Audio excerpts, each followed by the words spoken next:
News Talk 580 KMJ. Well, looky here. He's back. From the TrendsJournal and the TrendsResearchInstitute. Haven't talked to him for a while. It's Gerald Celente. Gerald, how are you, buddy? Good being back with you, Ray. Listen, always a pleasure. Haven't talked to you in a while, but I thought we're getting close to a presidential election. It would be an opportune time to speak to you. But before we talk about what's going on politically and economically and all that, for those people who don't know you or know the Trends Research Institute, fill them in. Tell them who you are. Tell them what you do. Well, we have a magazine, the TrendsJournal, and I've been doing this since 1980. And what we do is we look at current events that are forming future trends. I'm a political atheist.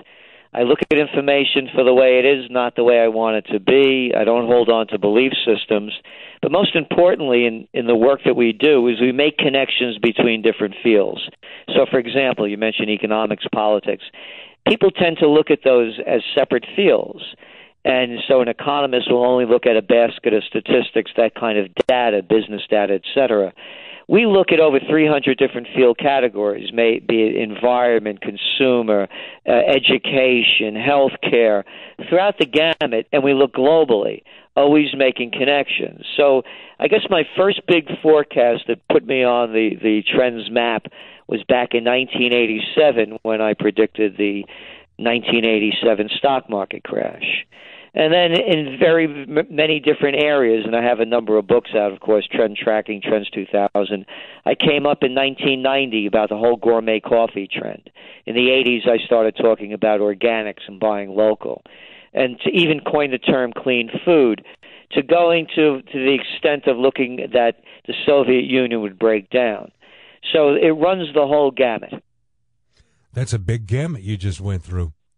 And that's what life is. And that's what people seem to keep misunderstanding. In the sense, one of my phrases is that opportunity misses those who view the world through the eyes of their profession. And then you take that back down even to the personal level. Everybody has this movie going on, and they think the world is about them. So step outside the movie, look outside your business and your profession, and see what's going on around the world. What really was the game changer for me? By the way, I began my career at a graduate school running political campaigns in Westchester County in New York. They sent me up to Albany. I was the assistant to the secretary of the New York State Senate, and for several years I was down in D.C. as a government affairs specialist for the chemical industry. Mm-hmm. So I got to see a lot of different things. But when I was down there, Jimmy Carter, I'll never forget it, came back from Iran after spending New Year's Eve with the Shah and his wife. And he announced to the American people that the Shah was the island of stability in the Middle East. Ray, that was the epiphany for me. I'd been around long enough, and I realized that this was a lot of BS. I was watching this thing unfold. I knew the history of the Shah. When I saw millions of people taking to the streets, I said, this game is over. And I became a political atheist at that moment. And then I said to myself, what will be the implications? How will it play out? And I realized two things. Gold and oil prices would go up. And I didn't know what I was doing. I was a young guy, I was 30 years old. I started speculating in gold and oil futures. And I made enough money to leave my job.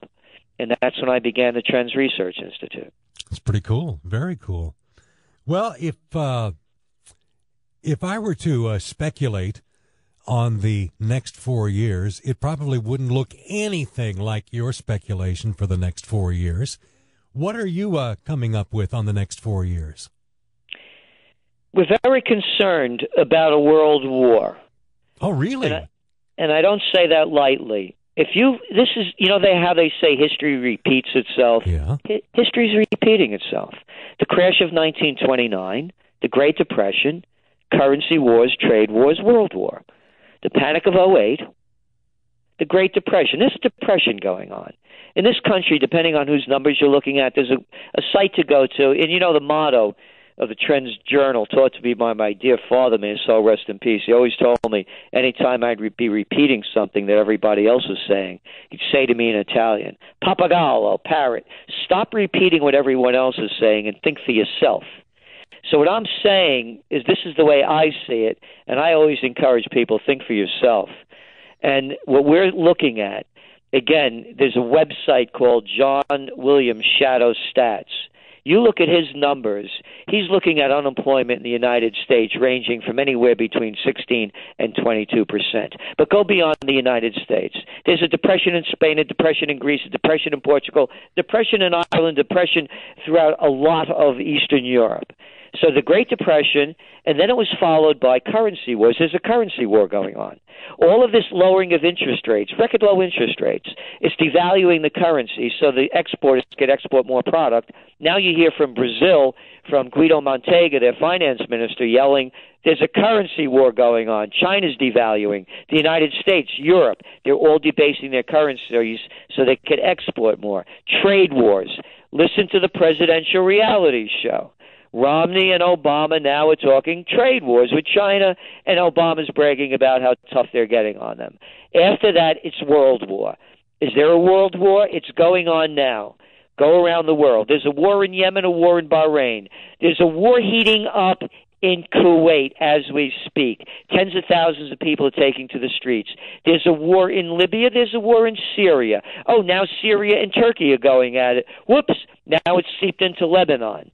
Go back over to Europe. Millions of people taking to the streets. They've lost everything. People have no jobs. A lot of them have no food or shelter. So we are, as we see it, on the brink of the first great war of the 21st century, and the most important debate of all the three debates that I watched, which again, none of them amounted to anything. To me, it was an empty suit versus stuffed shirt. When you listen to their foreign policy, it's more of the same and worse. They are going to drag us, as we see it, the next 4 years is world war. Okay. I'm not sure who the major players in this world war are going to be. You named a number of individual countries that are beating each other up. Where do we fit in? Listen to what they said at the debate. Both candidates said that if Israel is attacked, we're behind Israel. Gotcha. Go to today's Haaretz, the Israeli newspaper. Read the headlines. Netanyahu formed a new government with Likud, this fellow Lieberman. And they're saying right there in the headlines of the Haaretz that they're leading the Israeli people to war against Iran. And what we're saying is, I just went over what was going on in the Middle East briefly. It's already in flames. And then you look at what's going on in Egypt and in Tunisia and Morocco and the Muslim Brotherhood gaining strength and a lot of unrest going on in those countries. If there is a war with Iran, the entire area explodes. There's that saying, that old Bedouin saying, me against my brother and I against my cousin, my brother, my cousin, and I against our neighbor, all four of us against the foreigner. And that's what's going to happen. We are this, in 2000, I was brought down to VMI, where Mitt Romney just was at recently addressing them. And I was brought down there after I wrote Trends 2000. I had written about New Millennium Warfare. Actually, I met General Anthony Zinni down there. He was one of the panelists after I gave the conference on New Millennium Warfare. You know how they say, Ray, that generals are always fighting the last war? That's what they're doing this time. They could talk about all the planes and the subs and the missiles and the thises and the that's. This is going to be a war fought with weapons of mass destruction, suitcase-sized nukes, biological warfare. It will be hell. There will be dirty bombs. When I wrote Trends 2000 in 96, I front-loaded the book with the breakup of the former Soviet Union. If people go back and look at the news reports that were barely making the news back then, the world was awash with black market weaponry that was being stolen from the former Soviet Union in the days when there was no new leadership. This stuff is all around the world. These guys are over their heads. When I see Obama play commander-in-chief, as take it easy, stop this game. These guys don't have a clue what's going on, as I see it. And when I hear what they're saying, we got to take out Assad. Oh, yeah, you do? How about going over there? I got an idea. Why don't we have a World Wrestling Federation match? We could put it on pay-per-view. We could balance the budget. Romney and Obama against Assad and Ahmadinejad. Let's have a play. You guys talk tough. Go to it. Because they're going to, as we see it, between Netanyahu, between Romney, Obama, Ahmadinejad, all of these people talking, they're going to destroy the earth. As we see it. And that's my greatest concern is war. Before I go to the commercial break, let me ask you if there is one other figure that is tied into this worry of war, and that would be Vladimir Putin. Putin is going to, as we see it, he's in the sidelines ready to back the next guy. Oh, and then we can't forget about China. How did I forget about that one? They are already at odds with Japan. And again, this is not rhetoric, it's fact. Japan's one of their biggest exporters into their market is China. You look at Japan's new numbers that just came out, they're down over 10-12% on exports going into China. Again, crashes, currency wars, trade wars, real wars. So yes, Putin's a major player in it, and so too is France and England. All right. Gerald Celente is with us on KMJ from the Trends Research Institute and the TrendsJournal. He's been with us before. Never a dull moment when Gerald is on, and we will continue on KMJ right after we take care of some business. Hold on. Gerald Celente is back with us on KMJ from the TrendsJournal and the Trends Research Institute. Gerald, one thing you're recommending to everybody is don't vote. Stay home. Why? This is the first time, and again, I'm just talking about the presidential election. This is the first time I'm not going to vote for a president in my life. And, I'm in my 60s.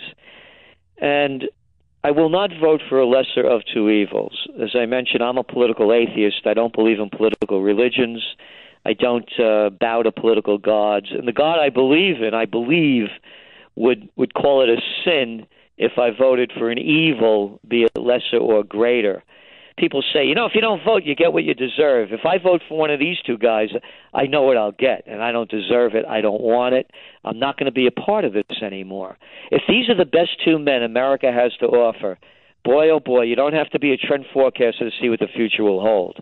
It's more of the same and something new of the same. When you listen to their policies on so many different issues, it's a two-headed one-party system to me. So I am totally disgusted with the performance of these two guys. What American, I ask you or anybody out there listening, can be proud to say these are the men that are going to lead us after listening to those three debates? You listen to all the rhetoric, all the words that came out after the second debate. This is what it was. Obama came out swinging after a lackluster first showing. It was biting right from the start. Did anyone write, my God, what two brilliant men, what visionaries, what wonderful, wonderful people. I feel so great that they're going to be in charge. Eisenhower said it best. Any man that seeks the office is either an egomaniac or crazy. And that's the way I look at it. Obama's never stopped running for office. This guy began a year ago. I know I was writing about it since. It began in April of 2011. When does he ever work? He's always out on the campaign trail. Romney never stopped running since he became governor of Massachusetts. So to me, none of these people deserve it, and I don't want them leading my country. And that's, again, only speaking for myself. Who would you like to see lead the country? You know, if I was to have voted this time, and again, there are a lot of issues I did not agree with him on, but on key issues, major issues, I would have voted for Ron Paul. Oh, that's right. Yeah. Who's all but evaporated. And I'll tell you the two reasons. One, to end these wars, bring the troops home. Let's rebuild America. Let's put all those troops together, getting our infrastructure in shape and closing up our borders if we're really going to have any. I mean, it's just the way I see it. And again, this whole issue with the Federal Reserve. You know, people say, Ray, you know, there's a new world order out there. You know, it's Illuminati. It's not an Illuminati. The new world order is out there for everyone to see. It's called a banking order. And I'm not making this up. You look what's going on over there in Europe now. There's a new central bank. All of the banks in Europe are going to lose their sovereignties in every country, and it's going to be put under the auspices of the one central bank in Brussels. Run by the way, the head of the ECB is Mario Draghi, coincidentally former vice chairman of the Goldman Sachs gang. And then you see what they've done over here. Anybody that's in retirement or wants to put money away to save, guess what? You're not going to get any money back for putting it in the bank. Wonder why? Couldn't be because they brought interest rates down to, near zero. So they're debasing our currency. The Federal Reserve, to me, and that's where I was with Ron Paul on this one, has no business, and I see it, and they never had any business up until 1913, into regulating the supply of money and being in control of our treasury, which ostensibly they are. Of course, they play as though they're this quasi-governmental agency. They're not. They're as federal as they say as Federal Express. So those are the two reasons I would have voted for Ron Paul. And also shrinking this government. I'm tired of a gang of 335, that's how many senators and congressmen there are in total, telling 312 million of us how to tie our shoes, and they never stop. Who came up with this term? I love this one. Lawmakers. They're lawmakers. Oh, yeah, just what we need. More laws. So anyway, that's why I would have voted for him. Okay, so there's that many people in both houses of Congress. How many would you prefer to see there? I would like to see who they have there now, but changing the game to direct democracy, as they do in Switzerland. So the first reaction, people say, well, Switzerland's a small country. Well, it doesn't make a difference if you're voting on one issue, whether 7 million or 70 million vote on it, it's the same thing. And then if you want to go to war, let the people vote. If you want to bail out the banks, let the people vote. You have referendums in California. You think there should be federal referendums? Exactly, like they do in Switzerland. Okay, it's direct democracy. All right. So there should be wall-to-wall votes on war. There should be wall-to-wall on votes the big issues. Yeah, I understand. On bailing banks out, all of that. Yep. And here's my line: if we could bank online, think about it, Ray. Trillions of dollars are moved every day through banking system. We could vote online. They could be hacked. Yeah, just like they are now. Every state has a different 2-bit system of voting. This could be, and it should be totally transparent. With all these geeks out there and the knowledge of algorithms, we'd know right away if the game was being rigged, rather than it being run by and counted by, as I understand it, some foreign countries and a couple of, people that are controlling the system. So this could be easily done. Let's have a real direct democracy, because as I see it, this is not a democracy. It's not a representative form of government. The Gang of 535, I listen to all those ads, but being bombarded as we all do. Where are they getting the dough for these ads? They're campaign contributions. How about bribes and payoffs? Can anybody say that? Okay, let's back up. The Gang of 535, what's that? That's Congress and okay. Senate. Got it, yeah. got it. Yeah, and then all they do is they do the bidding. They don't represent us. They represent the people who give them the most money. Call up your senator or congressman, see how far you get, then call back and say you want to make a $30,000 contribution. Mm-hmm. Then see how far you go. So what's the solution to that? Well, the solution to that is again, I believe with direct democracy, where the people would have a vote, we could start telling them what to do. We could do it on the national level. We could do it on the state level. These are the issues that we want. And here's what you hear from these people. I know it's not popular, but I got elected to make the tough decisions. Did you ever hear that? Sure. No, they didn't. They didn't get elected to make any tough decisions. They play the role as public servant. How about serving us? They're way out of line. And the reason they're way out of line is because they live like royalty. I was the assistant to the Secretary of the New York State Senate, the worst job I ever had in my life. I'd be BSing with my buddy in the back of the chambers. All of a sudden, the senator would walk in. My buddy would leave me, follow the senator like a puppy dog, pull out the chair, help him sit down. And he'd come back and I'd say, hey, man, what's the matter? The cat can't sit down by himself? He needs some help? That's all it was, Ray, all day long watching grown men grovel. These politicians are living the sweet life.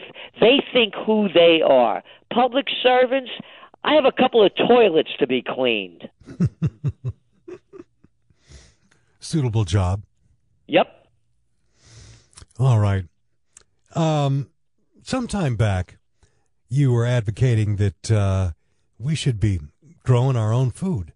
We should be taking care of ourselves in such a way to protect us from the ugly times to come. You still feel that way? Oh, yes. Oh, yes. Ray, the only reason the system is being held up, it keeps going. I would have never, who would have, I believe we're both old enough to remember there was no such thing as too big to fail. This is America. With capitalism, you rise and fall on your own merits. Who would have ever thought they'd come up with a bogus plan like TARP and then dump? And here's the number, because of Ron Paul pushing for it. One-time number came out, $23 trillion with a T. The Federal Reserve has jumped into the worldwide banking system since the crash happened, in the panic of '08. So now what's keeping – who would have ever thought of a QE1, QE2, QE3, and QE in infinity? Who made this stuff up? All they're doing is pumping this money into the system, keeping interest rates artificially low to keep the Ponzi scheme going. Mm-hmm. The same thing in Europe, indefinite bond buying. What's that mean? Well, it means that all of these countries, Spain, Portugal, Italy, Greece, Ireland – nobody wants to buy their worthless bonds. The interest rates are going way up. Nobody wants to buy this junk. Okay, I got an idea. We're going to, that Maastricht Agreement and the treaty we put together to create a Eurozone? Forget it. It doesn't mean anything. We're changing the rules because we make the rules. We're going to buy up those bonds. Where are you getting the money from? Well, first we're going to take it from all the people. We'll call it austerity measures. We'll raise their taxes, cut their pensions, benefits, and raise their retirement age till after they die. After they get all that money and can't get any more, okay, we need more money. What are we going to do? We're going to print it. What are they doing in China? They lowered interest rates 3 times within the last 4 weeks. And they're dumping trillions of yuan into the system to keep it up. There's a bubble that's burst in China. The housing bubble, particularly at the luxury end, is collapsed. There are empty cities. What are they doing? They're keeping it going by this phony money. Mm-hmm. Yes, I believe it's going to collapse, and that's why, again, I do not give financial advice, why I believe in gold and silver, and I've been saying it for years. All right. We are out of time, unfortunately. People want to know more about the Trends Journal. What do they do? TrendsJournal.com. It's that easy. That. Yep. And by the way, we know people are having a difficult time. There's a discount request page there.